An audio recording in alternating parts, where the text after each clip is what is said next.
Gracias. Ahí empezó la transmisión. Uh-huh.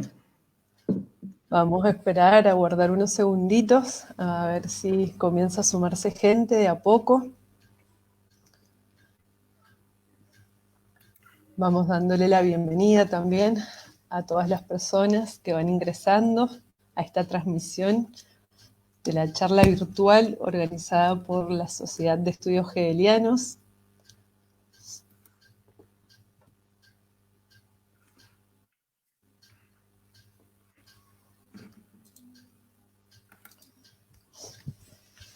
Bueno, esta charla es la 11ª organizada en lo que va de este año y es la primera de la tercera serie.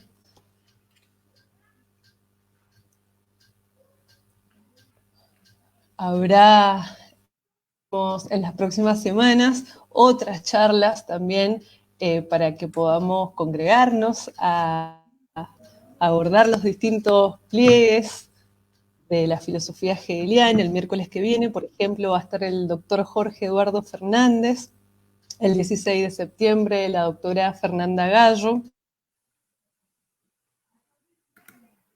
la Friederike Schick, y el 30 de septiembre el doctor Federico Orsini.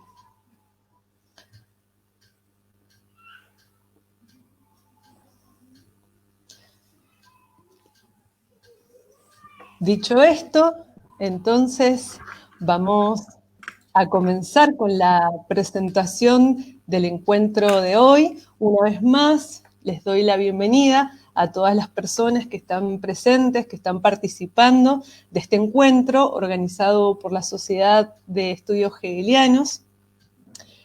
En esta ocasión tendremos la oportunidad de escuchar la charla propuesta por Luis Eduardo Gama. Él es doctor en filosofía por la Universidad de Heidelberg, Alemania, y es magíster y filósofo de la Universidad Nacional de Colombia. Además, es fundador y director del grupo de investigación La Hermenéutica en la discusión filosófica contemporánea y es miembro de la Sociedad Colombiana de Filosofía.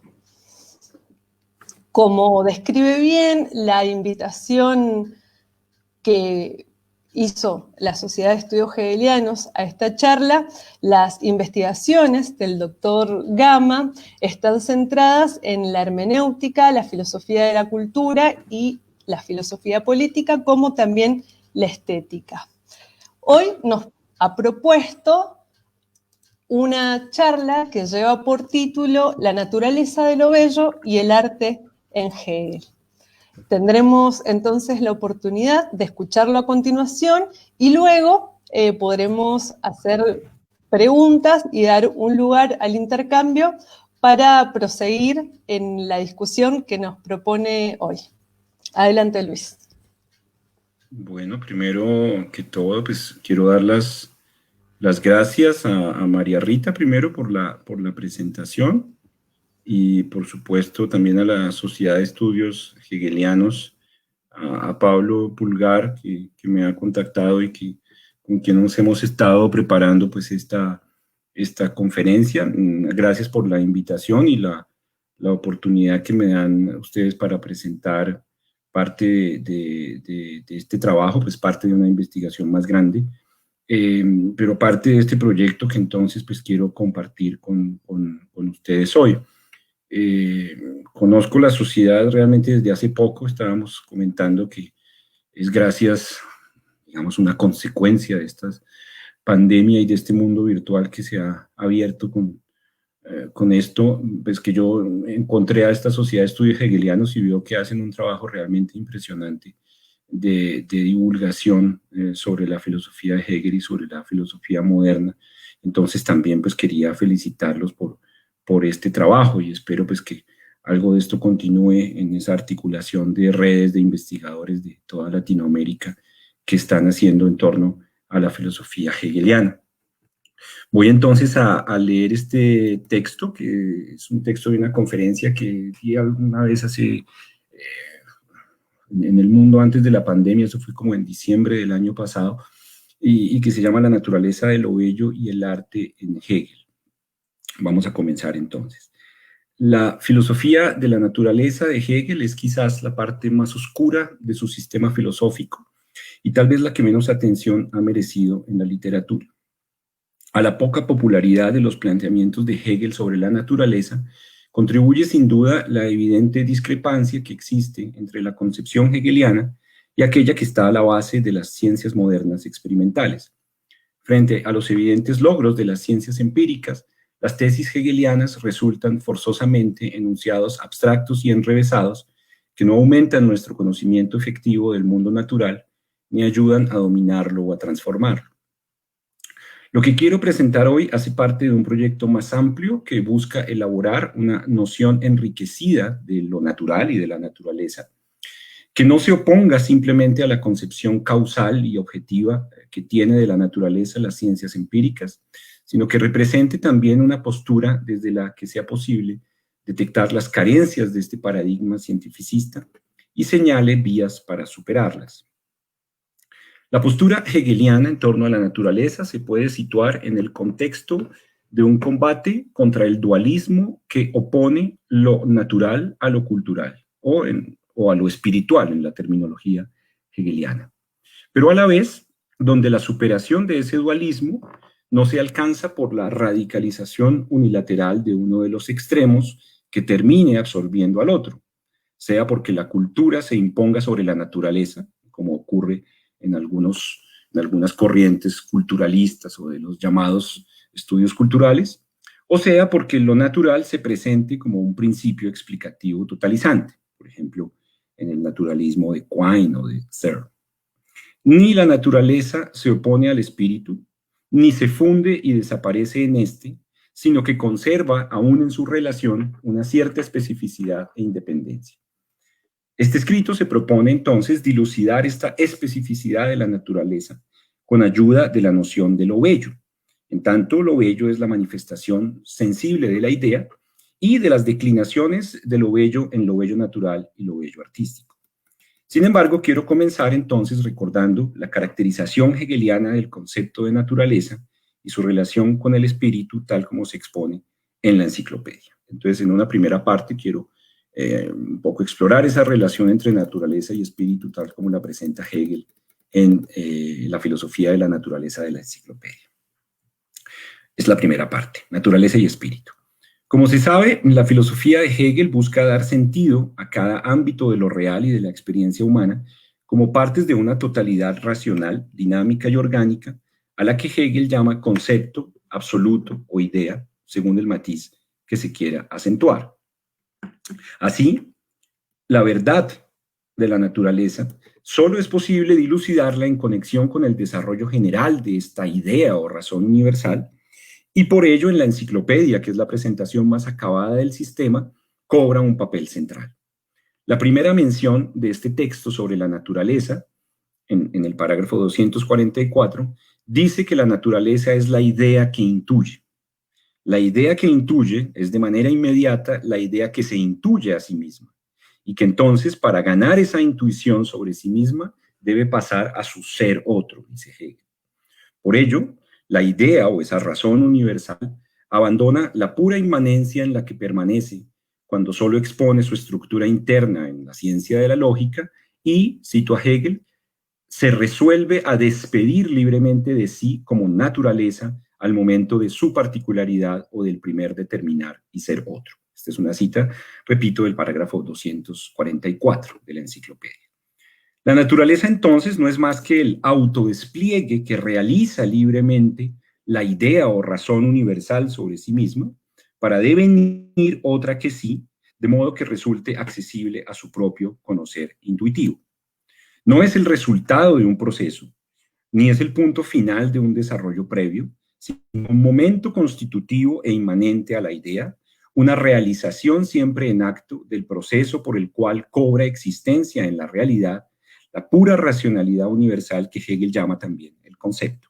Concepto o idea, ustedes saben, son términos muy cercanos. Visto entonces desde la perspectiva del concepto, Lo que se propone en una filosofía de la naturaleza es identificar en ella lo universal de la idea que se autodetermina y no simplemente la universalidad de las leyes que el entendimiento deduce de lo empírico. A esto se refiere Hegel cuando afirma que lo que se propone con una filosofía de la naturaleza es una consideración conceptual de la naturaleza y no simplemente una consideración desde el entendimiento, como la que haría, por ejemplo, la física u otras ciencias naturales. Estas primeras observaciones representan entonces las directrices desde las que Hegel elaborará en la segunda parte de la enciclopedia su filosofía de la naturaleza. Se entiende entonces por qué el concepto de naturaleza tiene una primera determinación en la categoría de la exterioridad o Äußerlichkeit. Y esa exterioridad no es solo un rasgo de la naturaleza, como exterioridad mutua y recíproca de las cosas que la componen, sino ante todo, la exterioridad es la determinación en que está la idea en la naturaleza. A primera vista, entonces, la naturaleza es externa porque sus entidades, fenómenos y procesos se muestran como existencias aisladas e indiferentes entre sí, como partes extrapartes, según la caracterización escolástica de la materia.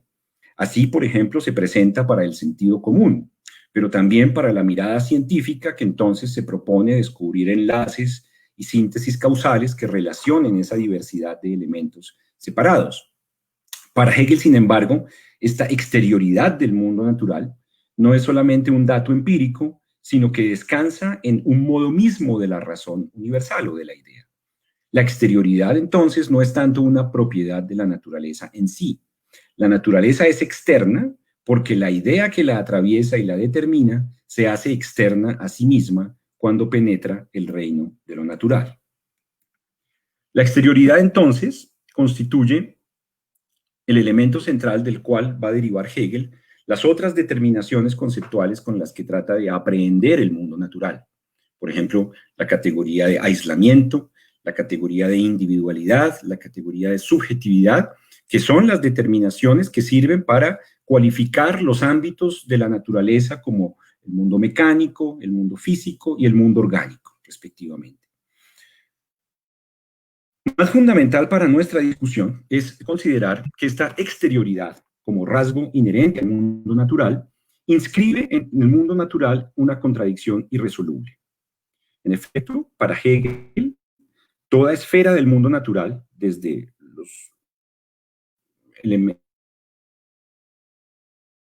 los entidades mecánicas, a partir de estas determinaciones conceptuales del concepto. Y sin embargo, esta tarea nunca se consuma plenamente, pues siempre subsiste en la naturaleza un resto de exterioridad que resulta inaprehensible al concepto.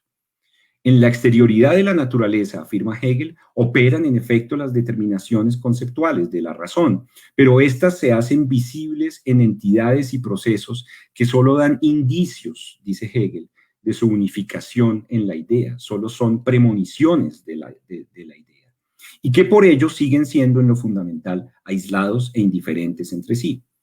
La contradicción insoluble de la naturaleza es pues la que opone en ella un concepto o idea que la determina, pero que permanece oculto en su interior, y una superficie exterior de fenómenos y eventos que solo parcialmente permiten manifestar esa razón universal. Visto de otra forma, la filosofía de la naturaleza de Hegel presupone una naturaleza que no es libre por no tener en sí misma, sino en el concepto, el principio de su determinación. Y con ello supone también su necesidad, pues los diversos ámbitos de lo natural se dejan aprehender con las categorías que deductivamente surgen del despliegue interno del concepto. Y sin embargo, esta necesidad, el hecho de que la naturaleza pueda verse como necesariamente impregnada del concepto, esta necesidad no excluye lo contingente. La idea o la razón universal determina desde dentro a la naturaleza, pero esta existe sobre todo como una exterioridad opaca e impenetrable. En efecto, lo que comparece a la experiencia humana de la naturaleza no es ya concepto, sino apenas lo que todavía debe ser interiorizado en el mismo. Y esta transición no se realiza sin fricciones ni resistencias, pues el objeto natural está atravesado de contingencias y accidentalidades que no se dejan captar plenamente en la filigrana lógica de la idea. Por ello, a diferencia de lo que ocurre en las ciencias empíricas, la experiencia del mundo natural no se deja predecir. Esa experiencia del mundo natural, está siempre abierta a lo accidental y contingente. Y por eso, para cada nuevo suceso o evento individual en el ámbito natural, debe volver a preguntarse por la forma lógica que lo determina. Resulta entonces que en la ontología hegeliana, el despliegue de la idea, es decir, la realización del concepto en lo concreto, no puede culminar en una naturaleza solo externa. Impulsado, sin embargo, por su propia dinámica, la idea superará esa otredad de la naturaleza, esa otredad exterior de la natural, para retornar a sí misma. En esto consiste, como sabemos, lo que Hegel llama la negatividad absoluta. La razón universal o la idea niega su inmanencia en sí y se hace otra en el modo de la naturaleza externa. Pero luego, esta otredad se niega nuevamente, la negación de la negación, y la idea retorna a su unidad en una creciente autoconciencia de sus determinaciones internas. La organización interna presenta como un ámbito uniforme y homogéneo, sino que se articula con diversos grados de exterioridad. La naturaleza debe verse entonces, como dice en el parágrafo 249,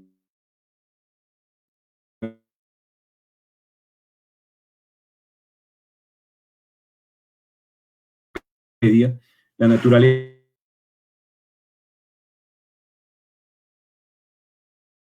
debe verse entonces como un sistema de grados, como un sistema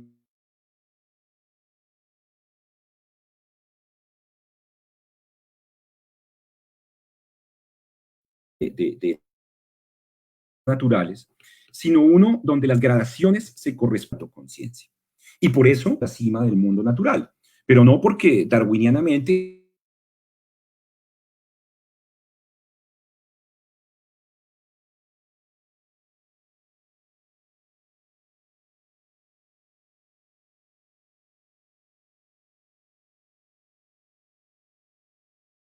vencedores de la lucha evolutiva, vive exteriores naturales como los minerales o los planetas o algo así, ya hay un grado de autoconciencia mínimo, pero ya ese grado de autoconciencia representa una forma superior de la razón universal de Hegel. Así pues, aún en sus entidades orgánicas más elevadas, la naturaleza no consuma el desarrollo de la idea, porque siempre queda un resto de exterioridad. Las formas de vida más evolucionadas siguen siendo ajenas a la idealidad de la razón que las determina. El modo superior de despliegue de la idea solo va a tener lugar cuando ella logre una aprehensión de sus propias determinaciones, es decir, cuando la racionalidad que da sentido a todo lo real se haga transparente para sí misma, autoconsciente. Pero esto ya no ocurre en la naturaleza. Luis, Dime. ¿Sí? Hago una pequeña interrupción. Se ha cortado un poquito debido a tu conexión en el último trozo de tu exposición. Entonces, ¿te podemos pedir, por favor, que retomes las últimas líneas, yo no sé líneas, desde por cuándo, favor? pero entonces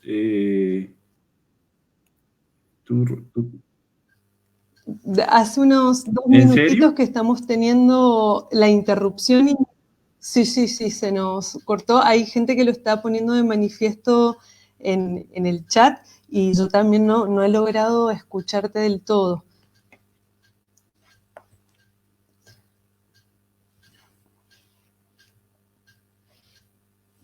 Que lo está diciendo. Oye, creo que me voy a cambiar de sitio. Bueno, cámbiate con comodidad. Cuando estés listo, retomamos. Yo, mientras voy agradeciéndoles a todas las personas que nos están saludando desde distintos lugares. Vemos que hay una gran convocatoria en la charla de hoy. Les agradecemos mucho. Vemos que hay gente de Ecuador, de distintos lugares de Argentina, de México, de Colombia, también hay gente de Brasil. Así que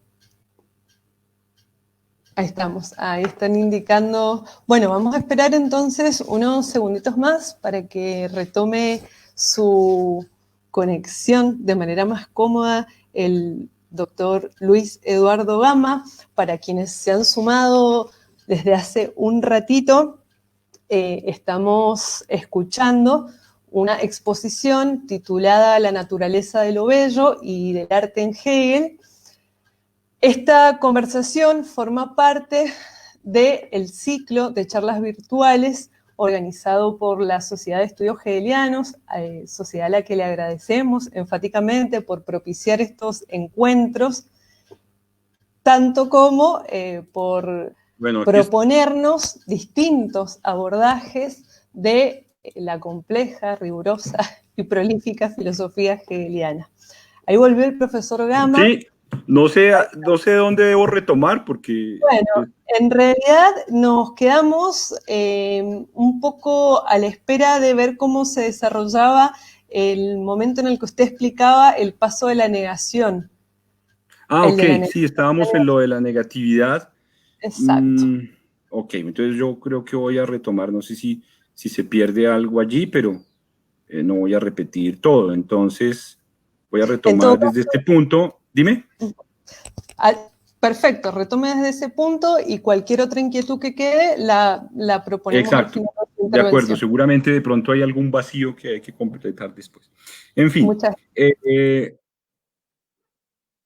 claro, decía entonces que en esta ontología hegeliana de la idea, el despliegue de esa idea o la realización de la razón en lo concreto no puede culminar en una naturaleza solo externa, pero que impulsado por su propia dinámica, la idea va a superar esa otredad exterior y retornará a sí misma, y en efecto esto es lo que conocemos como la negatividad del sistema hegeliano.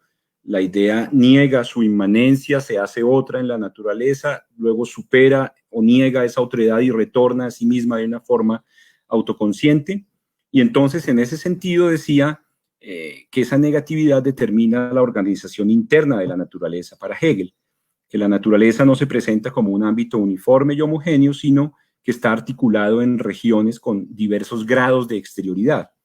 La naturaleza debe verse como un sistema de grados, un System von Stufen, dice Hegel en el 249 de la enciclopedia, no al modo de una escala evolutiva que estuviera regida por dinámicas naturales, sino uno donde las gradaciones se corresponden con las etapas de la idea en su proceso de retorno autoconsciente a sí mismo.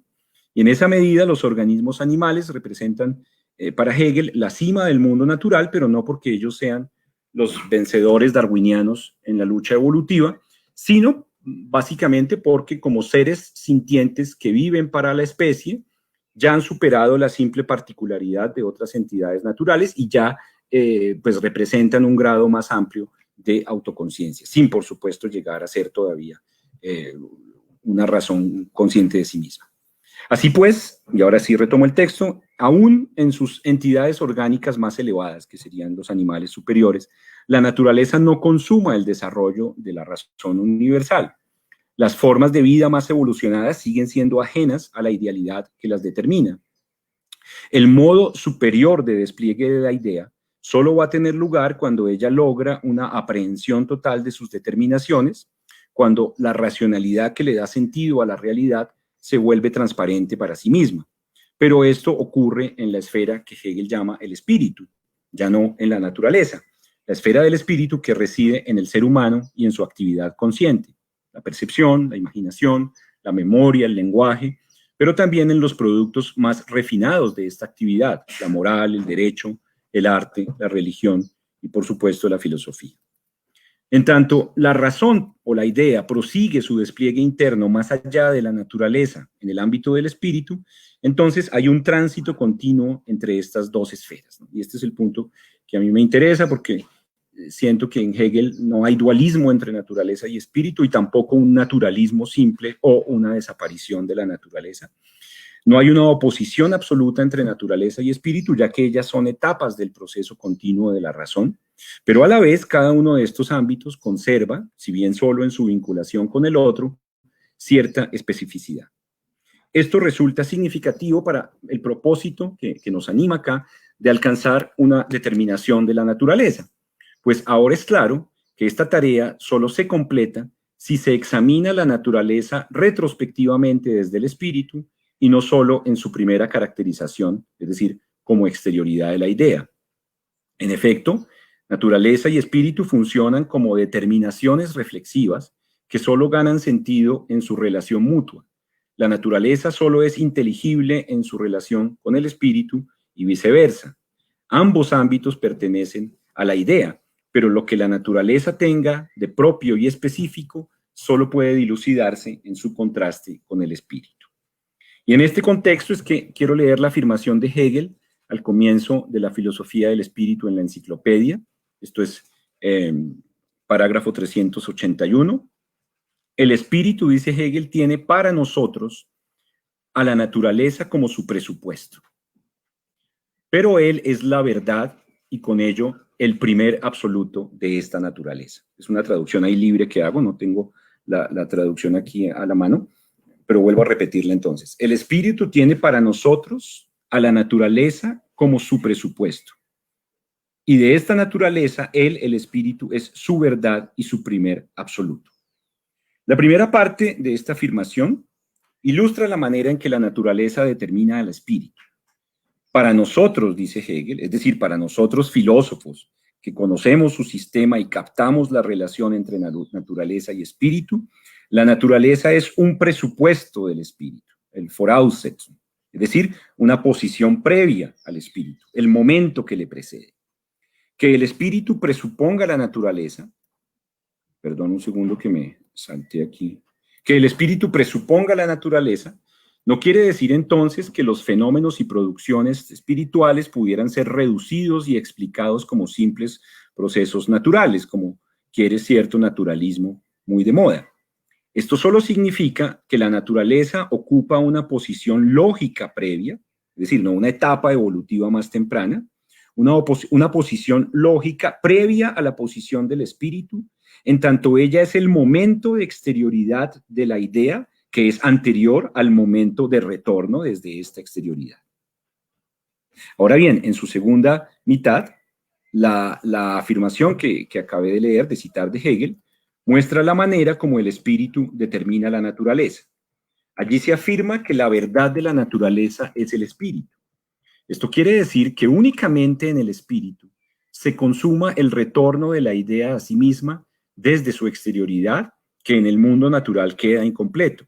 Y entonces, solo el espíritu puede develar la significatividad que es inherente a la naturaleza. O lo que es igual, solo una naturaleza ya espiritualizada revela su sentido genuino, su verdad, pues en tanto simple dato natural inmediato, prevalece en ella la dispersión y la falta de conciencia de sus partes. De este modo, mientras la naturaleza determina al espíritu, en tanto constituye el ámbito de exterioridad sobre el cual éste despliega su potencia unificadora, el espíritu determina lo natural en tanto revela su sentido oculto y nunca plenamente realizado. Precisando esto último, Hegel afirma que en la verdad del espíritu, dice Hegel, la naturaleza ha desaparecido, pues ha superado su exterioridad. De manera que allí la idea gana su para sí como en un retorno desde la naturaleza. Esto es el parágrafo 381. Es claro entonces que la naturaleza desaparece solo en el sentido de que su determinación lógica de la exterioridad pasa a ser inoperante una vez ella se vincula con el espíritu.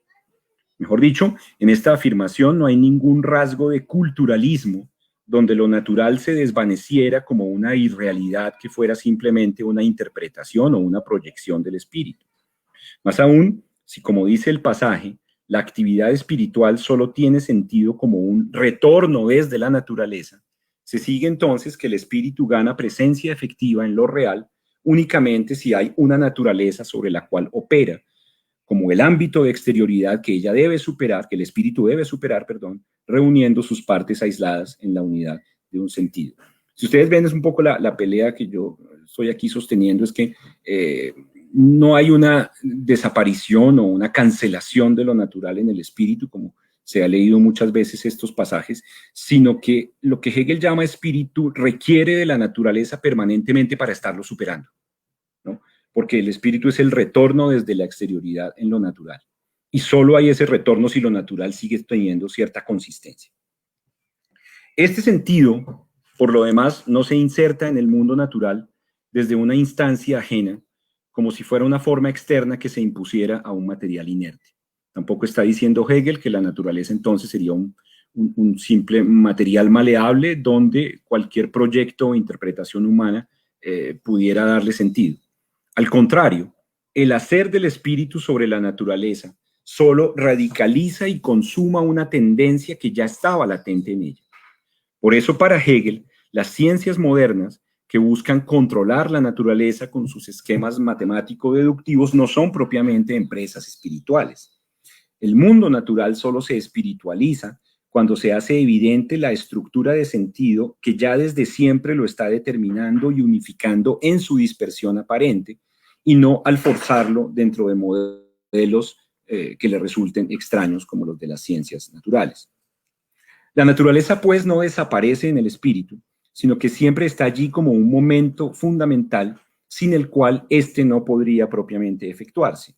Y sin embargo, luego de ser mediada por el espíritu, esta ya no es la misma naturaleza que se consideraba de forma inmediata como la simple exterioridad de la idea.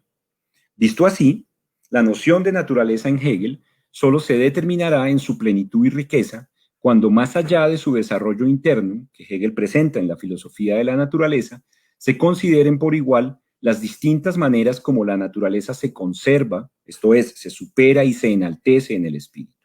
El mundo natural solo se aprehende en su verdadera esencia cuando en cada ámbito de la actividad espiritual logre mostrarse bajo qué formas de exterioridad lo natural subsiste en el espíritu. Esto es, bajo qué modificaciones o transfiguraciones se mantiene y conserva en las producciones espirituales que lo recogen.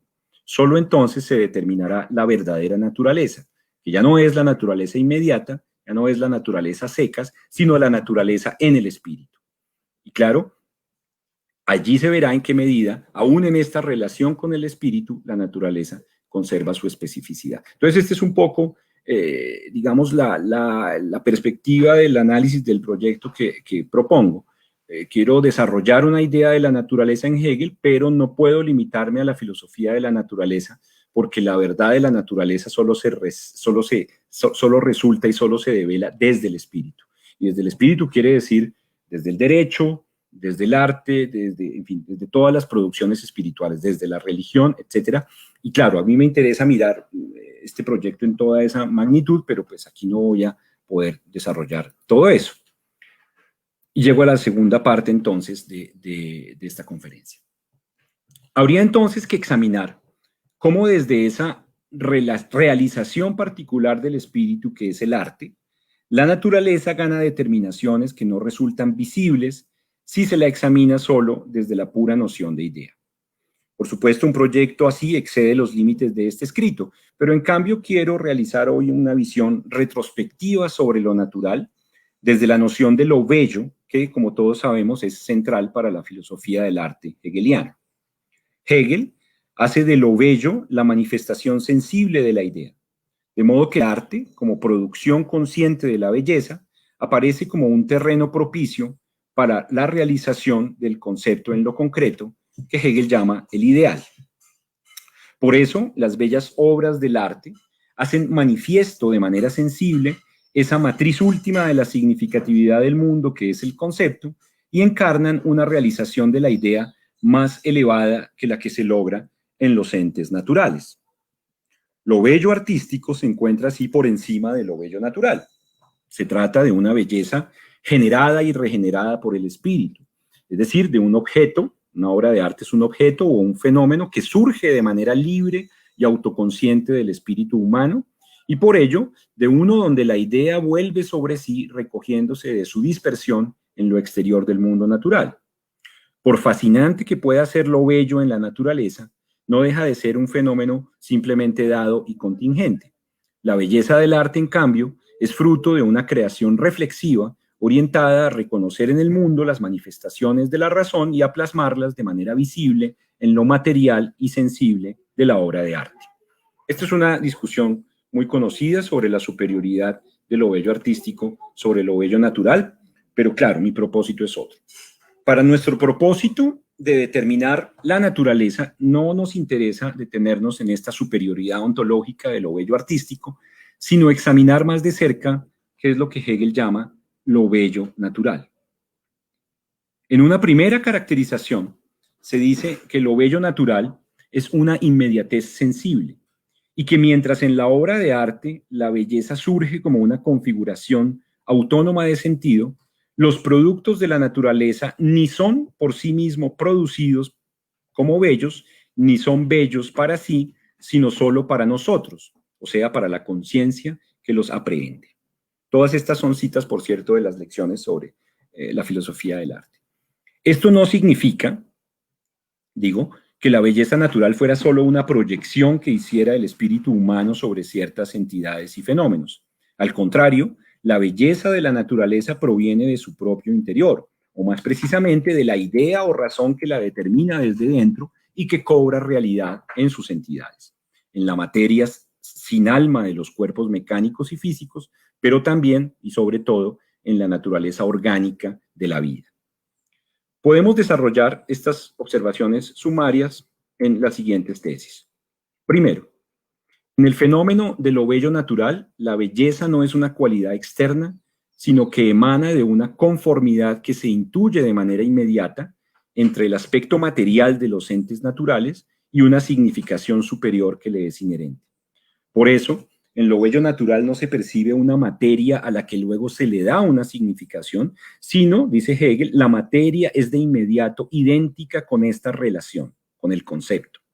Es decir, ocurre como si la materia revelara en lo bello una forma que está íncita en ella como una potencia configurativa. Segundo, con lo anterior es claro entonces que lo bello natural es aprehendido por la sensibilidad de manera inmediata, es decir, sin las mediaciones propias del entendimiento o del pensamiento.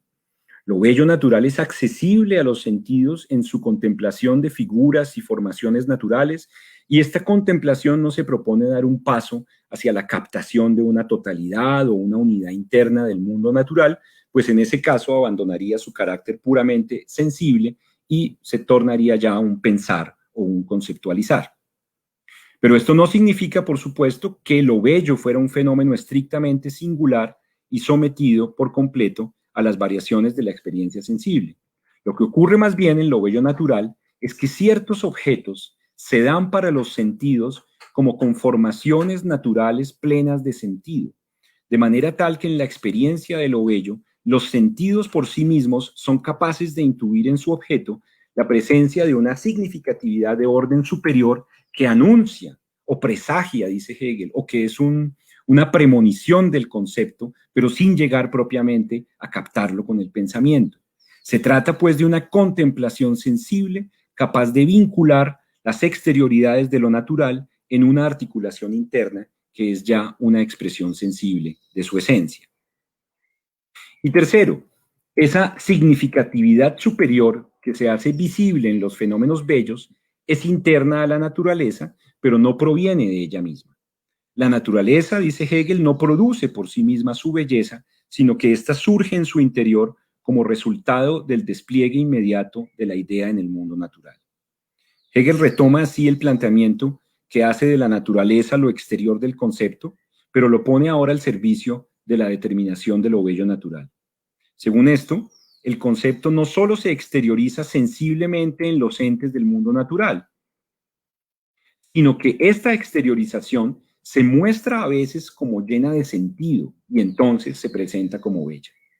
Cuando en la naturaleza capturamos o captamos por los sentidos esa unidad de significatividad, entonces en ese caso aparece lo bello, ¿no? Así ocurre, por ejemplo, son los ejemplos que da Hegel de lo bello natural, así ocurre, por ejemplo, en la regularidad y simetría de ciertas formaciones inorgánicas, como los cristales de algunos minerales, o en la regularidad y simetría de ciertas formaciones orgánicas, como en el rostro de algunos animales, que es simétrico. pero también se muestra como bella la conformidad a ley de ciertas figuras como el óvalo, que está presente en muchas formas orgánicas superiores o en la armonía de los tonos y colores de otras configuraciones. Pero la naturaleza resulta también bella no solo en la significatividad que exhiben sus formas y figuras, sino también gracias al grado de pureza misma de su material, como el que alcanza la luz de un cielo claro, el agua en un mar terso o el sonido de la voz en la lengua italiana, dice Hegel. Porque la lengua italiana, dice él, con esa alternancia de vocales, pues deja que la voz sea más pura, ¿no? Y entonces es, digamos, más visible eso que él llama la idealidad aquí.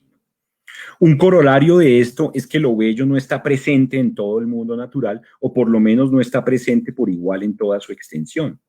Las figuras sin simetría y regularidad, como ciertas plantas, o el interior de los animales, ¿no? Imagina los intestinos de los animales, pues esas entidades además donde se juntan sin armonía formas dispares como los anfibios, dice Hegel, no revelan ninguna significatividad interna y no son por ello bellas. Por todo esto, lo bello natural resulta un fenómeno puntual y hasta esporádico y fugaz, pero no tanto porque requiera del espectador una rara sensibilidad especial, sino por esta desigual manifestación de la idea que aquí tiene lugar. Estas últimas observaciones, esos ejemplos de lo bello natural, pueden resultar idiosincráticas y hasta graciosamente arbitrarias. Pero el punto que yo quiero retener es que lo que Hegel considera bello en la naturaleza, es decir, lo que revela visiblemente en ella una significatividad de orden superior, es cierta unidad visible en las diferencias, cierta conformación de lo diverso en una unidad ideal. Y esta unificación se realiza primero, aunque sea de un modo rudimentario, en la simple regularidad, simetría o armonía de las formas naturales, los cristales minerales, por ejemplo, y alcanza un grado superior en los organismos vivos, cuya animación interna integra en una misma unidad subjetiva una diversidad de relaciones con el mundo. Lo bello tiene que ver con una unificación de lo exterior, ¿no? Y entonces en los animales superiores, dice él, cuando ya hay algo de subjetividad en el movimiento, ¿no? En la manera como se ve que todas sus relaciones con el mundo están unificadas en una misma criatura, en una misma entidad, pues allí es más fácil ver esa belleza, ¿no? Las partes de los organismos animales, en efecto, para Hegel, no son piezas ensambladas externamente, sino miembros que solo tienen verdadera existencia en el todo del cuerpo. Pero además, ese todo no es una simple configuración estática, sino una unidad animada que realiza ininterrumpidamente el proceso de la vida, configurándose en sus múltiples interacciones con lo real como una subjetividad autónoma con fines propios. De esta forma, el fenómeno de lo bello, cuando se hace visible, pone de manifiesto en la naturaleza el sentido interno que la anima y la dota de vitalidad, que reúne sus diversas partes en una unidad autónoma que se está configurando sin cesar. Y con ello ganamos una determinación más precisa de la naturaleza que la que hace de ella la simple exterioridad del concepto, pues lo bello pone de presente que esa exterioridad está animada y vivificada por un sentido interior que pugna por hacerse visible en los productos naturales. En otras palabras, lo que se gana aquí es la determinación de la naturaleza como vida o vitalidad. Por supuesto, se trata de una noción particular de vida, una que quizás resulta más estrecha que la que Hegel va a exponer en la ciencia de la lógica, donde la vida es la forma inmediata de la idea, pero a su vez una que es más amplia que la que restringe la vida a los organismos vivos, como aparece en la filosofía de la naturaleza de la enciclopedia. Es cierto que en estas lecciones Hegel parece distinguir tajantemente, quiero decir, en estas lecciones sobre la estética, Hegel parece distinguir entre una naturaleza inorgánica que sería muerta y por ello no conforme a la idea, y una naturaleza orgánica superior que dotaría ella sí de realidad efectiva al concepto. Y sin embargo, es más bien evidente que en todos estos planteamientos domina la idea de que la naturaleza, toda la naturaleza, es vida. No, por supuesto, en un sentido biológico, claro, sino en el sentido de vitalidad o animación interna del concepto que se proyecta y permea hasta lo exterior de las formas, entes y organismos naturales. La vida que emana de lo bello atraviesa entonces todo el ancho reino de la naturaleza. Para Hegel, en último término, toda la naturaleza sería animada y vital, y no existirían demarcaciones estrictas entre lo inanimado y la vida animal, como también sostenía esa especie de mago y alquimista que era Jonathan Leverkuhn, el padre de Adrian en el Doctor Faustus de Thomas Mann, al mostrar que del hielo podían surgir flores y de la arena podían surgir plantas. En ese sentido, también Hegel afirma que la verdadera teleología de la naturaleza no es externa, sino que se encuentra al considerar la naturaleza como libre en su peculiar vitalidad. Pues bien, esta caracterización de la naturaleza como vitalidad del concepto es, sin embargo, incompleta, porque aún falta mostrar la contradicción que gobierna el mundo natural, es decir, esa contradicción que opone al concepto inherente a lo natural y que pugna por manifestarse en su necesidad, y el exterior contingente que está atravesando también la naturaleza.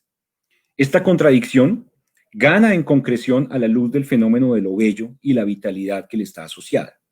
En efecto, la vida no es solo concordancia entre la unidad del alma interna y un exterior disperso que ella penetra, sino ante todo tensión y contradicción entre ellos. O mejor, la vida lo es todo, la concordancia o la conformidad que se logra desde una tensión, pero a la vez el renacer de la contradicción desde la conformidad ganada. Este proceso general de la vida que en la fenomenología y en la enciclopedia se expone con referencia a la vida orgánica, se muestra en el contexto de lo bello natural referido a una vida que más que vida biológica señala la vitalidad de la idea. Lo bello en la naturaleza deja intuir la idea en su significatividad, pero esto no ocurre sin fricciones ni rupturas, sino en una tensión irresoluble que surge del permanente oscilar entre lo exterior sensible que tiende a dispersarse y la presencia intermitente del ideal que busca recogerlo y mantener la unidad del todo. De esta tensión deriva entonces la fugacidad irreductible de la experiencia de lo bello natural que mencionamos antes. Visto esto de manera más precisa, hay que decir entonces que lo bello natural revela una vitalidad interna, pero esa vitalidad está amenazada permanentemente con disolverse en lo externo. Revela un alma y un sentido profundo que sin embargo se embara y se distorsiona al inmiscuirse en lo exterior del mundo natural. Por ello, desde esta perspectiva, Hegel da cuenta de lo que él llama las deficiencias de lo bello natural en tanto expresión sensible de la idea. Lo bello natural expresa la idea pero con deficiencias. Y estas deficiencias se presentan al hilo de una consideración de los organismos animales superiores.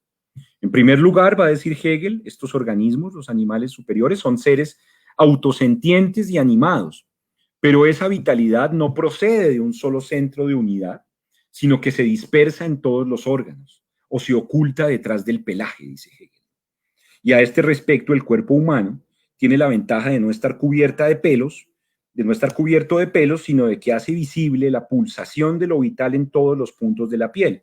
Y sin embargo, también la piel humana es imperfecta porque, dice Hegel, allí se exhiben todos los granos, las arrugas, en los poros, en las cicatrices, toda la precariedad de la naturaleza. Entonces, la vida animal no solo muestra fragmentariamente su alma interna, digamos, el concepto, sino que además, en segundo término, se entremezcla con la maraña del mundo exterior y sus coyunturas impredecibles. El animal, por ejemplo, está encadenado a su entorno natural, el aire o el agua, y por ello está sometido a sus condiciones externas. Y en el organismo humano, este encadenamiento, que en apariencia es menor, se complica en realidad con las influencias que brotan de su entorno histórico y social y que condicionan la vida humana aún en sus funciones solo orgánicas, ¿no? Todas estas son formas de lo que Hegel llama las deficiencias de lo bello natural. Lo bello natural no puede expresar con toda firmeza el concepto que le es inherente por ese grado de contingencia y por esa situacionalidad de todos los entes naturales que lo condicionan. Finalmente, todo organismo humano o animal carece también de autonomía absoluta por ser particularizado en su pertenencia a una especie cuyos límites no puede sobrepasar, como en el caso de los animales, pero también por las diferencias que emanan de las circunstancias familiares o de ciertas peculiaridades del carácter y el temperamento, como en el caso de los seres humanos. Pues son formas de mostrar Hegel que lo bello natural es necesariamente imperfecto por estar atado a lo contingente y a la particularidad. Estos planteamientos de la estética quieren mostrar de qué manera lo bello natural, por estar sometido a la contingencia, no alcanza a realizar la idea y resulta solo un modo deficitario de su reunificación. Y esto es lo que le va a permitir a Hegel abandonar este terreno de lo bello natural para dar paso a las consideraciones sobre la belleza artística. Claro que a nosotros nos interesa ver qué nos dicen estas reflexiones sobre la naturaleza misma. Habíamos ganado ya desde lo bello una determinación de la naturaleza como vitalidad. Y ahora se hace evidente que esta vitalidad proveniente de la idea se encuentra en la naturaleza indisociablemente ligada con la contingencia y lo azaroso de las circunstancias externas del mundo natural. En la filosofía de la naturaleza, esta se muestra como exterioridad no libre, sino trenzada de necesidad y contingencia. Ahora, desde lo bello, esa contingencia de la naturaleza se muestra como el concurso de condiciones exteriores, arbitrarias, accidentales e imprevisibles que son parte constitutiva del mundo natural. Finitud es la determinación que usa Hegel en este contexto para hablar de esta contingencia. La naturaleza es un mundo de finitud y mutabilidad, de enredo en lo relativo al que no puede sustraerse el singular y que condiciona inevitablemente la manifestación sensible del ideal. Esto es, la hace posible, pero a su vez la obstaculiza. Para nombrar este mundo de la finitud y lo coyuntural, Hegel emplea aquí en las lecciones de estética la expresión la prosa del mundo, que uno lo conoce más bien en el contexto de la filosofía de la historia, para referirse a todo lo accidental, fluctuante y azaroso del mundo social humano, pero que, ahora es claro, pertenece igualmente a la contingencia propia del mundo natural con todas sus externalidades finitas. A modo de recapitulación de esta segunda parte, podemos entonces afirmar que la consideración de la naturaleza desde el fenómeno de lo bello permite una caracterización más precisa de algunos de sus rasgos que tomados solos desde la perspectiva de la idea tenían que resultar por fuerza demasiado abstractos. El mundo natural es entonces exterior o exterioridad, pero una exterioridad animada parcialmente por la vitalidad del concepto. Es contingencia, aislamiento y dispersión de sus entidades, pero esto no es un rasgo menor, sino el resultado de la finitud esencial de lo natural que nunca podrá ser superado. La naturaleza es fundamentalmente contradicción.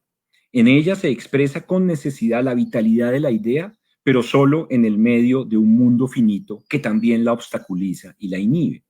Ella, la naturaleza, es exterioridad permeada por una significatividad superior, pero sometida también a la dispersión azarosa de lo arbitrario. Y esta contradicción no se va a difuminar en el terreno del espíritu, sino que se mantiene obstinadamente, constituyendo así el sello específico del mundo natural con el que la experiencia humana debe siempre lidiar. Con eso llego a la tercera y última parte de la presentación, cuando trato de mirar ahora qué nos dice sobre la naturaleza el arte, ya no lo bello natural, sino desde el arte. Esta caracterización de lo natural resulta, sin embargo, incompleta, pues como vimos, la verdad de la naturaleza reside en el espíritu. Y siguiendo esta observación, debemos entonces considerar qué nos enseña lo bello espiritual, es decir, lo bello del arte, sobre el mundo natural. A primera vista, el arte solo mantiene con la naturaleza una relación negativa. En contraste con el mundo natural finito, que obstaculiza el despliegue vital del ideal, Hegel afirma que solo en lo bello del arte lo externo se conforma a su concepto, pues solo allí, cito a Hegel, lo verdadero es arrancado de su entorno temporal, de su desperdigamiento en la serie de las finitudes y gana una apariencia externa que ya no trasluce la indigencia de la naturaleza y de la prosa. Hasta ahí Hegel. En ese sentido, Hegel dice que el arte es una especie de depuración de la naturaleza, que retira de ella lo que está manchado por la contingencia y la exterioridad para alcanzar así la armonía de esta con su verdadero concepto. En el arte se trata de una elevación que resalta durablemente las huellas del espíritu presentes en lo efímero y fugaz de la naturaleza, haciendo visible en sus figuras al ideal que de otra manera pasaría desapercibido. El arte, dice Hegel, sobrepuja a la naturaleza al revelar en sus obras una significatividad suprema que habita la prosaica realidad, eliminando de ella su simple materialidad y sus condicionamientos externos. Esta idealización, depuramiento o elevación de lo natural lo ilustra Hegel con el caso del retrato artístico, pues en el retrato, ese rostro humano que habíamos visto antes lleno de imperfecciones, ¿no? La piel humana llena de granitos, poros, velitos, etc. En el retrato el rostro humano se representa omitiendo todas sus exterioridades, eliminando, dice Hegel, lo solo natural de la existencia precaria, los pelillos, los poros, las pequeñas cicatrices, las manchas de la piel, las espinillas, etc., para aprender el sujeto en su carácter universal y su particularidad permanente. Evidentemente, esta superación o idealización de lo natural no ocurre de una buena vez en el arte, sino que tiene lugar como un proceso que en su despliegue va a determinar la historia hegeliana del arte. En efecto, los llamados productos del arte simbólico son aún muy dependientes de la materialidad externa y solo alcanzan una expresión empobrecida del ideal. En cambio, las producciones del llamado arte clásico, por ejemplo en la escultura griega, representan el equilibrio más logrado entre lo exterior, lo material, y lo interior, la razón que lo anima, la manifestación más elevada del ideal en un medio sensible. En ellas, en la escultura griega, todo lo externo, la figura, el cuerpo humano, el traje, el velo, etc., parece penetrado de espíritu, de manera que lo natural pasa a ser la figura visible del espíritu.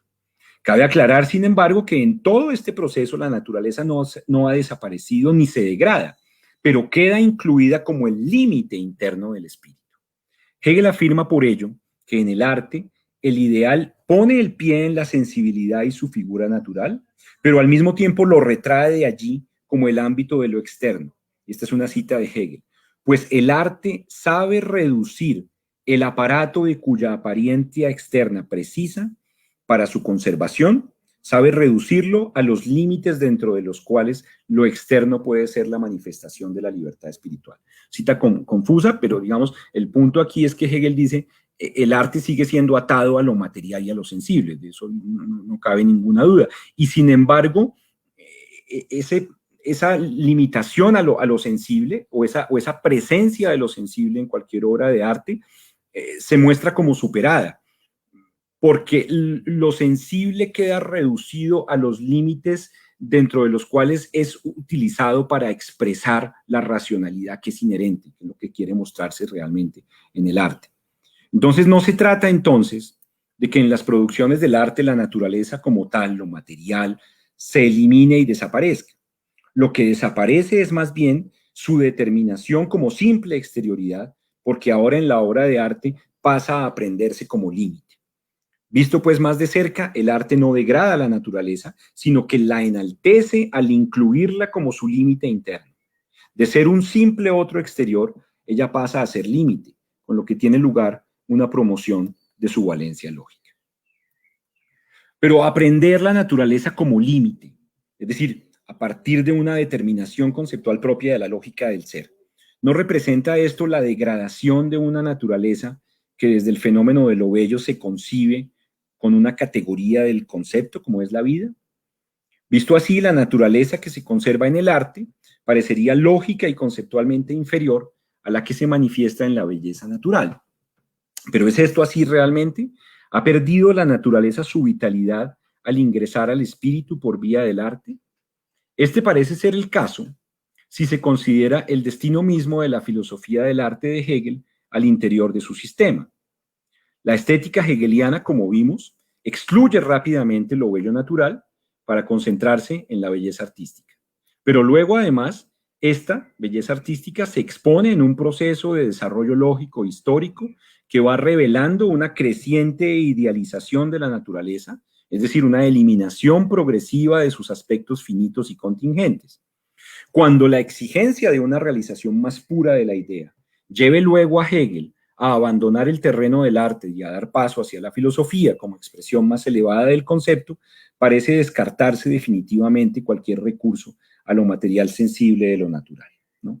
Entonces, el punto es que, visto desde el arte, parece que no hay lugar para la naturaleza. El arte conserva la naturaleza, pero idealizándola y elevándola ya a un nivel espiritual donde lo natural mismo ya perdió toda contingencia.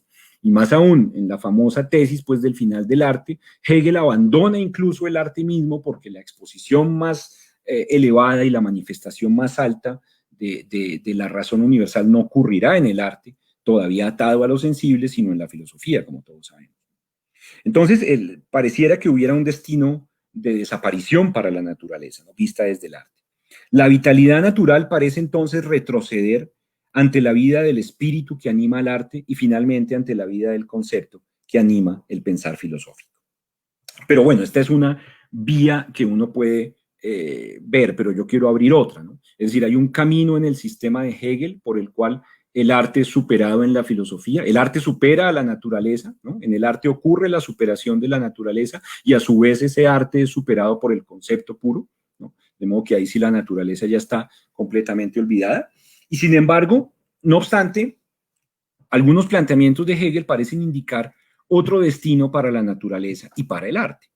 Uno que está ligado, por cierto, a una forma de representación artística, pero a una que ya no busca en sus productos solo idealizar y depurar las contingencias de la naturaleza externa, sino presentarla entremezclada en el espíritu, en su vitalidad propia. Se trata de la pintura de género holandesa del siglo XVI y XVII, del que Hegel hace algunas referencias en sus lecciones de estética. ¿Por qué? ¿Qué pasa en esta pintura? Digo que esta pintura de género tiene la posibilidad de mostrar otra naturaleza, ¿no? Y no simplemente superarla en lo ideal. Más allá de las imágenes clásicas ideales, esta pintura propone en su contenido un retorno a la naturalidad de la vida cotidiana. Terciopelos, caballos, ciervos, ancianos, campesinos, trozos de carne, el destello del vino en vasos transparentes y otros muchos objetos ordinarios, que es de lo que trata estas pinturas. Ciertamente no se aborda aquí la naturaleza externa misma, sino escenas de la vida burguesa ya preñadas de espíritu. Pero en este mundo espiritual, dice Hegel, hay una naturaleza exterior e interiormente ordinaria, de manera que lo que allí se muestra es la misma visión que da lo efectivamente real y no su figura idealizada. En este sentido, esta pintura no eleva meramente la naturaleza, sobrepujándola hacia la idea, sino que permanece en ella, en lo que tiene de vulgar y externo, pero no para reproducirlo sin más, como haría el naturalismo, sino para evidenciar en esto vulgar y externo los signos de una vitalidad y jovialidad que procede del concepto. Y otra vez, no de un concepto que trascendiera en su pureza a lo natural, sino de un concepto que se cuela en sus intersticios y se mezcla con sus accidentes internos.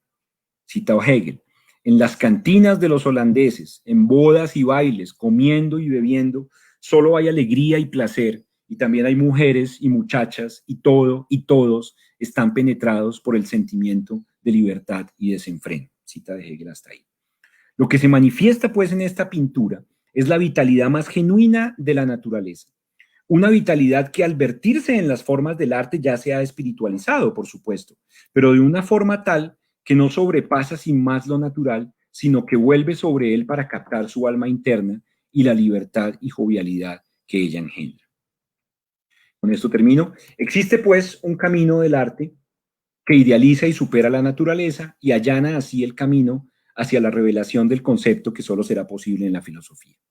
Pero existe también otro arte, uno que no abandona el mundo natural, sino que vuelve sobre él para mostrarlo en su contradicción inherente, en el precario equilibrio entre idealidad y contingencia, interior y exterior que le es propio.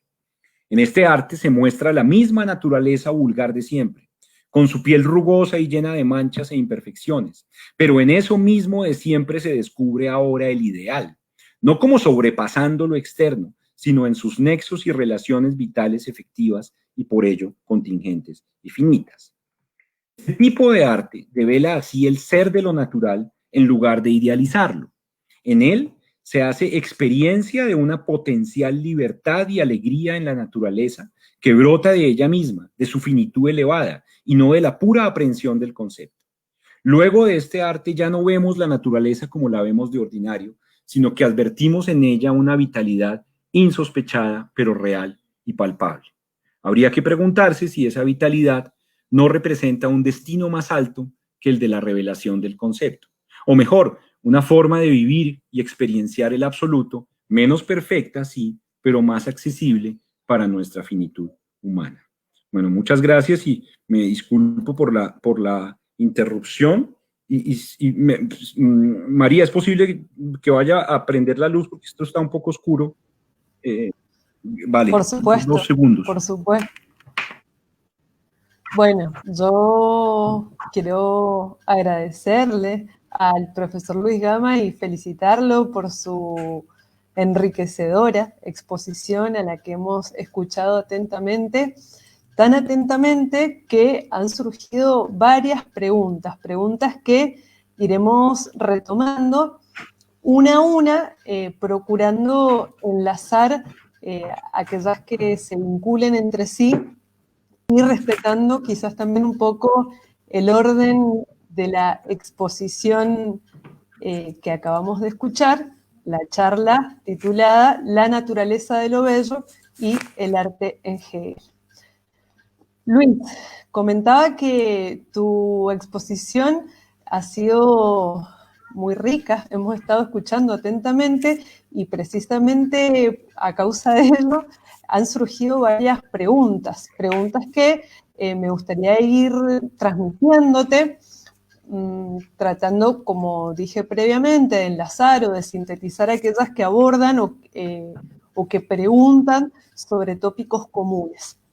Entonces, empiezo con la primera. La primera de ellas está desdoblada, tiene la forma de una doble pregunta y cuestiona. ¿Podríamos pensar que la crítica de Hegel a las ciencias naturales modernas es similar a la crítica que hacía Novalis a las mismas? La segunda parte dice, la naturaleza como presuposición del espíritu es lo otro que permite al espíritu conocer algo que no es él para luego reflexionar sobre su propia condición de sujeto cognoscente. Algo de esto creo que retomaste hacia el final de tu exposición, pero quizás es María, la ¿me oportunidad podrías para dar repetir alguna la precisión. segunda parte de la pregunta? Sí, por supuesto. La segunda parte pregunta si la naturaleza, como presuposición del espíritu, es lo otro que permite al espíritu conocer algo que no es él para luego reflexionar sobre su propia condición de sujeto cognoscente. Ok. Sí, bueno, en torno a lo de Novalis, yo no conozco bien a Novalis, tengo que decirlo. Podría quizás enmarcar la pregunta en un contexto más amplio y hablar quizás del romanticismo como tal, ¿no? Y quizás pensar que el romanticismo, en efecto, del que hace parte Novalis, por supuesto, sería también una crítica al conocimiento de las ciencias naturales, ¿verdad? Y en ese sentido, pues en efecto debe haber vínculos y hay nexos claros con la crítica que hace Hegel, ¿no? Lo que no estoy seguro es, o creo que en efecto Hegel no suscribiría por completo la posición romántica ante las ciencias naturales, ¿no? En el fondo, él tiende a mirar, no sé si con justicia o injusticia, pero tiende a mirar el romanticismo muy desde un lado irracional, es decir, como una afirmación, más bien una crítica a la razón instrumental moderna, que es la razón científica también, pero que acentúa ese otro extremo irracional, que apela más bien al sentimiento, que apela más bien a la intuición del corazón, que apela a un conocimiento directo, pues por las intuiciones, de esas intuiciones profundas que no son racionales, sino más bien inmediatas. Y por supuesto, esta no es la apuesta de Hegel tampoco. Entonces, hay una crítica a esa razón instrumental, digamos que ya ha encontrado su nicho en las ciencias naturales, esta razón que objetiva el mundo y trata pues de captarlo pues en constructos teóricos que provienen del entendimiento. Obviamente ese distanciamiento con la naturaleza, pues es rechazado por el romanticismo, lo sabemos bien, y en cierta forma hay una desespiritualización de la naturaleza que Hegel compartiría con el romanticismo, pero digamos, la alternativa romántica es recuperar una unidad interna con la naturaleza que rompió este dualismo de sujeto-objeto, recuperar una unidad interna con la naturaleza por vía del sentimiento y por vía de la emoción. Y ahí es donde creo yo que Hegel ya no es romántico, obviamente, ¿no? Porque Hegel va a insistir en la razón. Y Hegel va a insistir en una reunificación del sujeto con su objeto, pero por una vía racional. Solo que esa racionalidad ya no es la racionalidad del entendimiento y mucho menos la racionalidad metódica, instrumental de la ciencia, sino una razón especulativa, ¿no? Esa razón especulativa y dialéctica que va penetrando de pocos en ese entramado de sentido que es el espíritu y que nos unifica, es decir, que muestra que esa unificación existe desde siempre, ¿no? No hay que unificar algo que estuviera suelto, sino que ya esa vinculación existe y lo que hay es que revelarla y hacerla efectiva. Pero entonces evidentemente no es ni la razón mecanicista de las ciencias naturales, ni el mero sentimiento como él ve en los románticos. Entonces, claro, la relación, yo cambié la pregunta, ¿no? Digamos, para llevarla al terreno más amplio de la relación de Hegel con los románticos y no solamente con Novalis. La segunda parte de la pregunta me parece un poco más compleja porque, claro, esa relación entre naturaleza y espíritu, yo decía allí, creo que es lo que me parece fundamental destacar, son conceptos reflexivos, como lo llama Hegel, es decir, son conceptos que solo se entienden en su relación con lo otro. Solo puedo entender la naturaleza desde el espíritu y el espíritu a su vez desde la naturaleza, ¿no? Si el espíritu es ese poder de reconciliación, ¿verdad? Es ese poder de, como dice Hegel, reconocerme en lo otro o reconocerme en lo extraño y lograr otra vez generar una vinculación efectiva con lo que aparentemente era otro, ¿cierto? Entonces, si el espíritu es esa potencia de reunificación, el espíritu necesita siempre a la naturaleza, claro. El espíritu necesita siempre a la naturaleza, que es lo exterior y lo que se convierte siempre en extrañamiento. En ese sentido, hay esas afirmaciones de Hegel, yo traía una allí, ¿no?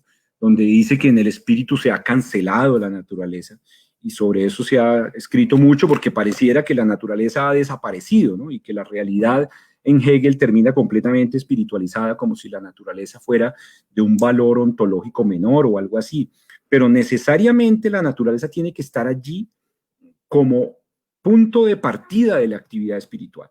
Si no estuviera la naturaleza permanentemente en su contingencia, en su accidentalidad, en su exterioridad, no habría necesidad de esa fuerza espiritual que consiste en la reunificación y la reconciliación. Entonces, hasta ahí creo que estamos de acuerdo con la formulación que se hace en la pregunta. Donde ya me pierdo es en la última parte de esa formulación, porque entonces dice que el espíritu necesita a la naturaleza para retornar a ella misma como si fuera un otro, pero en realidad no hay otro, y para volverse sujeto cognoscente. No, justamente aquí ya no hay sujeto opuesto al objetivo, ¿no? El espíritu precisamente es esa fuerza que trata de vincular eso que parece separado. La conciencia subjetiva opuesta al mundo, esa dualidad de dos esferas irreconciliables, ¿cierto? Es eso lo que trata de superar el espíritu, es eso lo que se llama espíritu en Hegel en últimas, ¿no? El mostrar que esas dos esferas están vinculadas. Entonces aquí ya desaparece cualquier posición de sujeto cognoscente objetivando la realidad. Yo diría eso sobre esa parte de la pregunta. Creo que esto que nos acabas de mencionar puede formar parte o puede darte pie para responder la siguiente de las preguntas que han hecho las personas que te han estado escuchando, porque la siguiente pregunta cuestiona si acaso esa noción de lo bello natural no constituye una forma de metafísica de lo estético. Y prosigue diciendo, y si fuese una forma de metafísica, ¿de dónde nace la diferencia de la apreciación estética subjetiva? Sí, bueno, esta pregunta hay con muchas aristas que voy a tratar de elaborar a ver si doy una respuesta algo consistente con esto. Me gustaría saber primero a qué se refiere con una metafísica de la estética. Digamos, si por metafísica se entendiera algo así como la afirmación de una esencia o de un fundamento o de una verdad trascendente al mundo inmediato de la experiencia humana, un poco como se suele hablar vulgarmente del platonismo, ¿no? Que separa dos mundos o algo así. Si por metafísica, como hace Nietzsche, por ejemplo, que entiende la metafísica como la afirmación de transmundos, ¿no? La afirmación de que hay una verdad más allá del mundo sensible. Si por metafísica entendemos eso, entonces claramente Hegel no es metafísico en ese sentido. No en ese sentido, claro. No en ese sentido, porque en Hegel, precisamente lo que él llama concepto o idea, que yo llamaba aquí razón universal, no habita en un transmundo ni representa una esencia que se situara en una dimensión por encima de la experiencia ordinaria de los seres humanos, sino que la determina plenamente. Entonces, una de las formas en que se hace visible esa racionalidad del mundo es lo bello. Pero entonces allí está justamente todo lo contrario de esa afirmación de dos mundos que sería propio de cierta versión de la metafísica, ¿no? Porque lo bello, la definición misma de lo bello lo dice, ¿no? Es la manifestación sensible de la idea.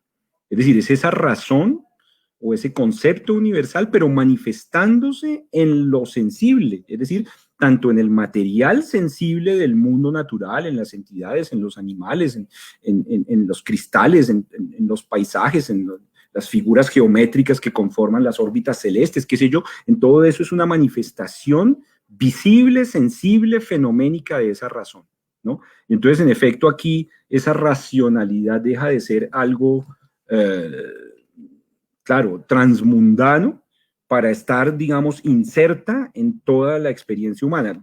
En eso es muy emblemático el papel del arte, ¿no? Porque la religión tiende más a ser de lo absoluto algo separado.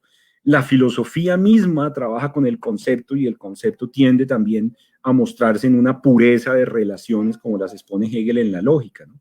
Pero la belleza y el arte es una evidencia en lo empírico de cierta racionalidad que está activa en el mundo. Y entonces allí no habría metafísica en ese sentido, ¿no?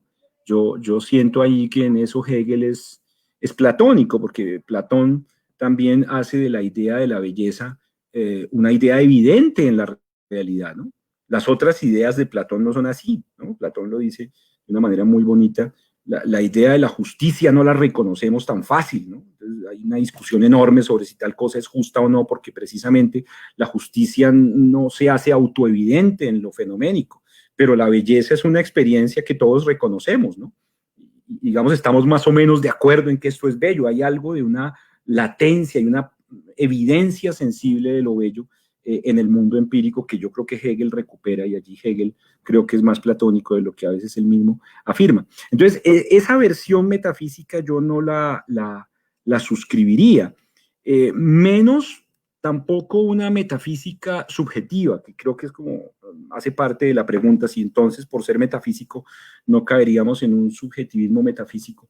¿Qué significaría una metafísica subjetiva? Pues uno piensa en Kant o en el idealismo anterior a Hegel, quizás Fichte, ¿no? Donde es el sujeto el que constituye el centro de la realidad, ¿no? La esencia de la realidad ya no está en la realidad misma, sino en ciertas facultades o capacidades de un sujeto trascendente que es el que da sentido a la realidad. Pero precisamente esa versión de la metafísica subjetivista también la rechaza Hegel, ¿no? Y evidentemente la belleza en Hegel tiene un significado muy distinto que en Kant, ¿no? En Kant sí puede verse eso, ¿no? En Kant la experiencia de lo bello no es experiencia de algo que esté, una cualidad presente en el objeto bello, sino es un juego de las facultades humanas, ¿no? A través de ciertos objetos, las facultades subjetivas entonces entran en una especie de potenciación mutua y eso genera placer y esa es la experiencia de lo bello, pero entonces la experiencia estética se subjetiviza totalmente en Kant, ¿no? En Hegel no. En Hegel, por eso indiqué ahí en un par de pasajes de mi charla, que él insiste que la belleza de lo natural es solo para nosotros, pero eso no quiere decir que somos nosotros los que introducimos la belleza en el mundo natural. No, lo que quiere decir Hegel es que los propios productos naturales no tienen experiencia de eso bello. Un animal no es consciente, no tiene experiencia estética, por decirlo así, ¿no?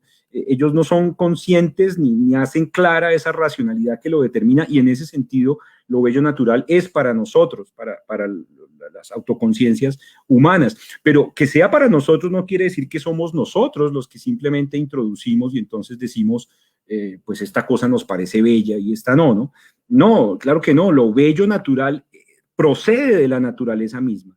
No en lo que tiene de naturaleza, sino en tanto en ella está también presente y efectivo lo que Hegel llama la idea o el concepto universal. Entonces, claro, no hay metafísica aquí platónica o del platonismo en el sentido de mundos trascendentes, creo que tampoco una metafísica subjetiva, y sin embargo hay una posibilidad que yo sí creo que hay que mantener, de seguir considerando que claro que hay metafísica en Hegel.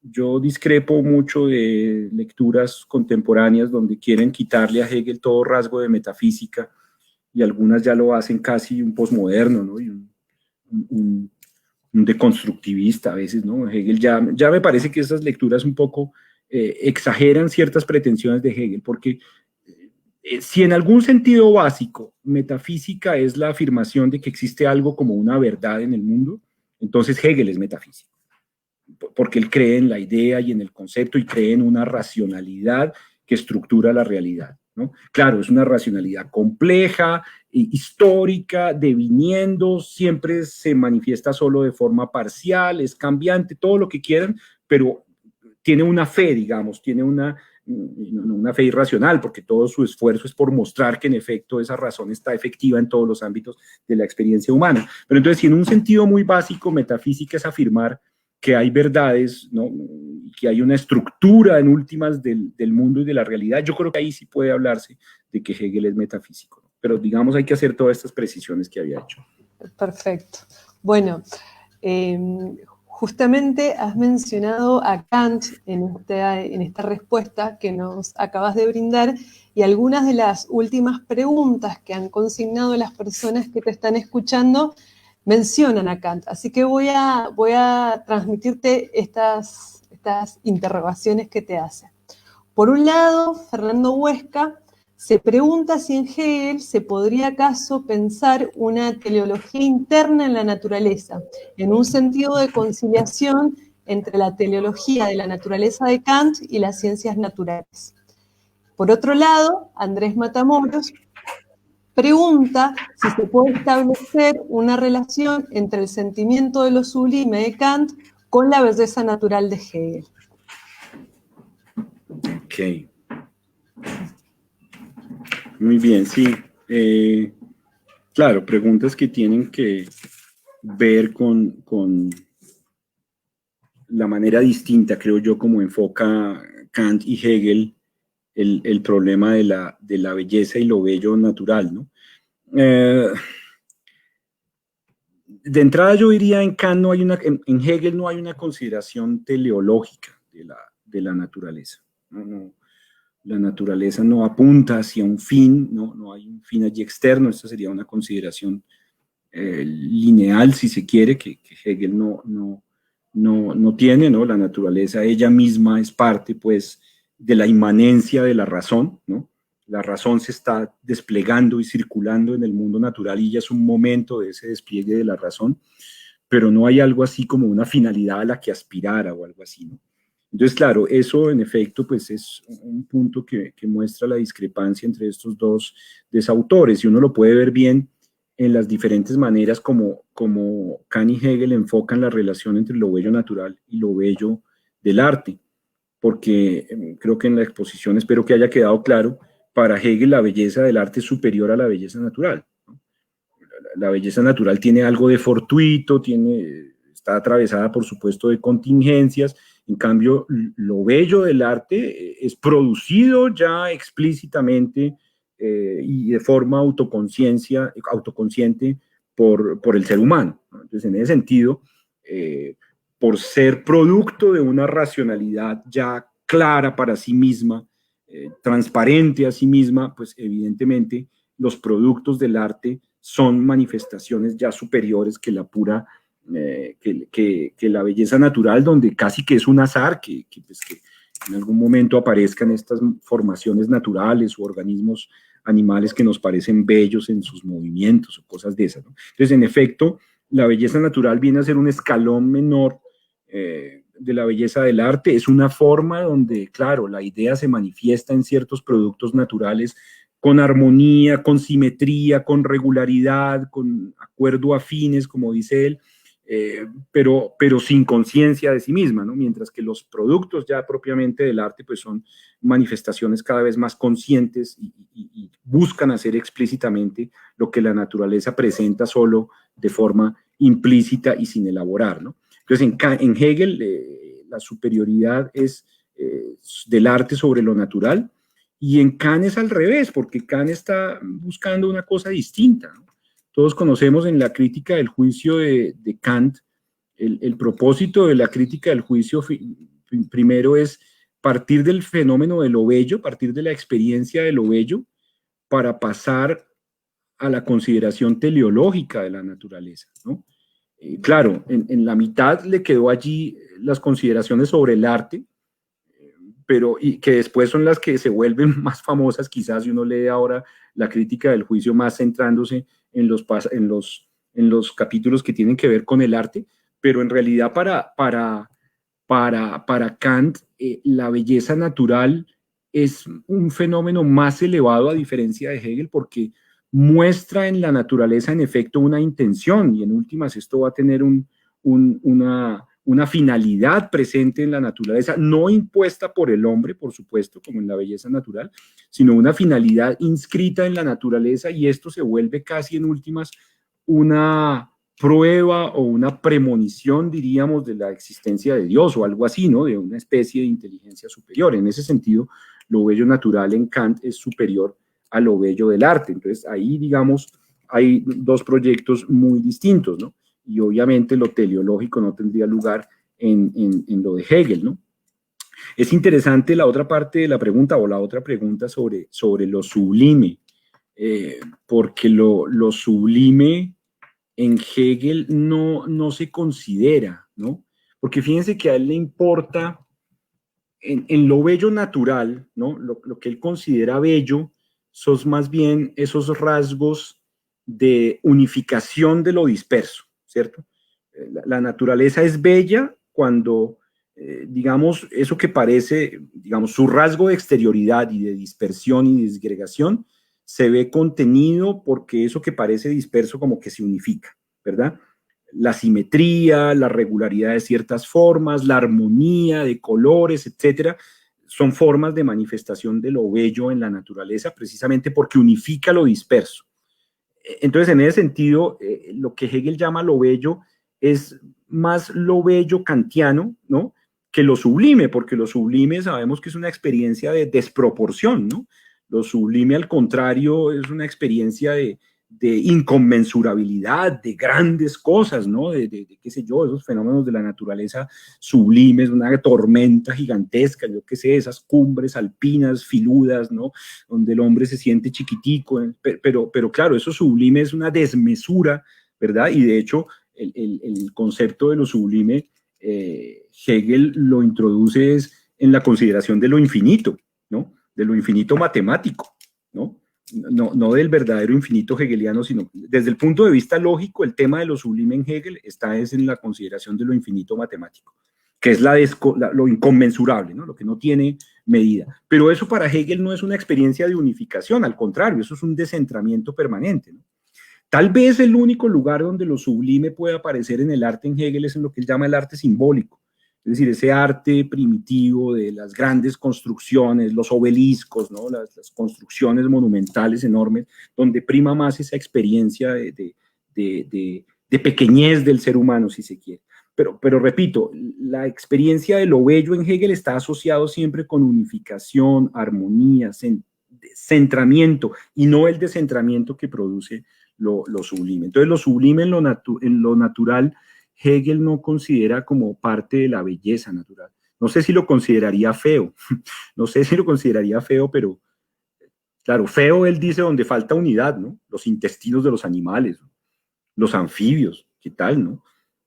El perezoso dice que ahí es donde uno entra a chocar con Hegel, porque a mí el perezoso me parece bonito, pero él dice que el perezoso con esa lentitud de movimientos nos resulta feo. Bueno, en fin, este es otro cuento. Está bien. Bueno, una vez más vamos a agradecer la participación muy activa que han tenido todos los oyentes. Han hecho un sinfín de preguntas, todas ellas muy interesantes.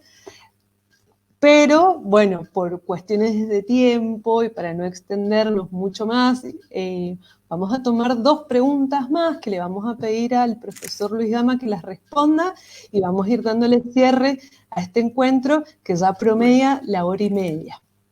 En primer lugar, una de las preguntas, que fue una de las primeras preguntas que se hicieron mientras vos exponías, es la siguiente, y es si lo bello musical en Hegel está aún mediado por lo bello natural como sonido, por el grado de pureza que implica su material o cómo sería el análisis. Eso por un lado. Por otro lado, una pregunta un poco más distinta, aunque también en relación a la estética y la puesta en relación con otros filósofos, Leonardo Lopresti pregunta si la vía alternativa a la idealización de la naturaleza en el arte puede relacionarse y cómo con el concepto de realismo de Lukács de la peculiaridad de lo estético. Sí, quiero comenzar por esa segunda porque, digamos, la contesto muy fácil, no tengo ni idea, o sea, no conozco lo del realismo de Lukács, entonces ahí sí no tengo como antes, ¿no? La opción de llevar la cosa al romanticismo porque aquí, pues digamos, patinaría totalmente y lo que dijera, pues no tendría ningún fundamento. Y en cuanto a lo bello en música, claro, es otra pregunta compleja. Claro, si uno mira el sistema de las artes en Hegel, obviamente cualquier arte está condicionada por un elemento material del mundo sensible, ¿no? Incluso la música. Claro, la pintura en Hegel pues es sobre todo espacial, ¿no? Y entonces está condicionada por todos esos elementos del espacio, ¿no? El color, la forma, etcétera. La música es más una temporalidad lo que está presente en la música, pero evidentemente también pues, el sonido y la temporalidad son elementos naturales y obviamente por ese lado entran también las contingencias del mundo sensible. Claro, lo que debemos recordar es que también ese sistema de las artes hegeliano pues también tiene una cierta jerarquía, ¿no? Y entre menos condicionado esté la obra de arte por su materialidad y por sus determinaciones exteriores ya del mundo físico, pues más puro y más ideal son sus productos, ¿no?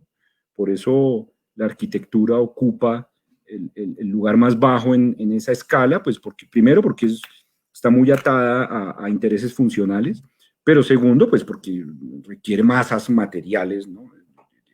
Voluminosas, ¿no? O algo así, ¿no? La música está ya un poco en la antesala de lo más alto, pero sigue atada a ese elemento temporal. Habría, claro, con la dificultad de que en la música, si la música trata, si el arte en general tiene que expresar también un interior, un contenido, una razón o el concepto, pues en la música eso se vuelve un poco disperso, ¿no? Entonces lo material puede que esté más difuminado y sea más abstracto y sea menos condicionante, y sin embargo el sentido de lo que está allí no es tan preciso y tan claro, ¿no?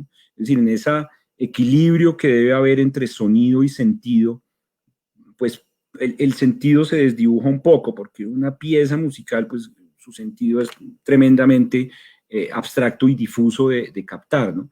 Por eso, por encima de la música y ya en la cima de las artes, Hegel coloca a la poesía, ¿no? Porque en la poesía habría esa, diríamos, esa conjunción equilibrada entre sonido y sentido, ¿no?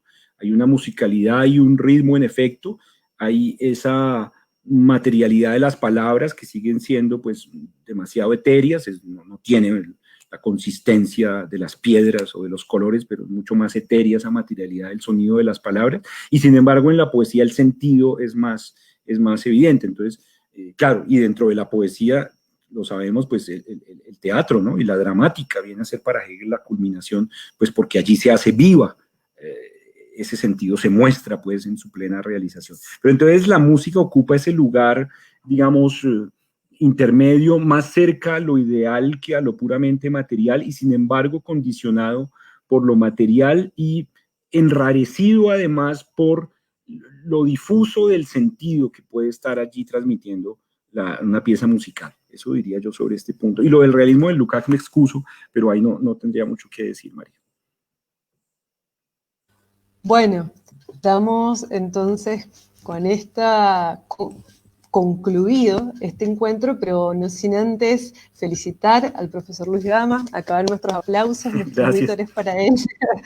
Y bueno, les pedimos entonces a todos los presentes que consulten el programa de las próximas charlas virtuales que ha organizado la Sociedad de Estudios Hegelianos, todas ellas muy interesantes.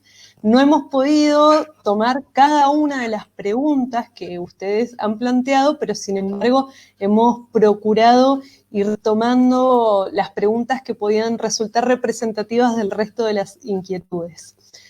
Una vez más, les doy las gracias y los esperamos en los próximos encuentros que tendrán lugar los miércoles de septiembre y luego se irá actualizando la agenda mes a mes.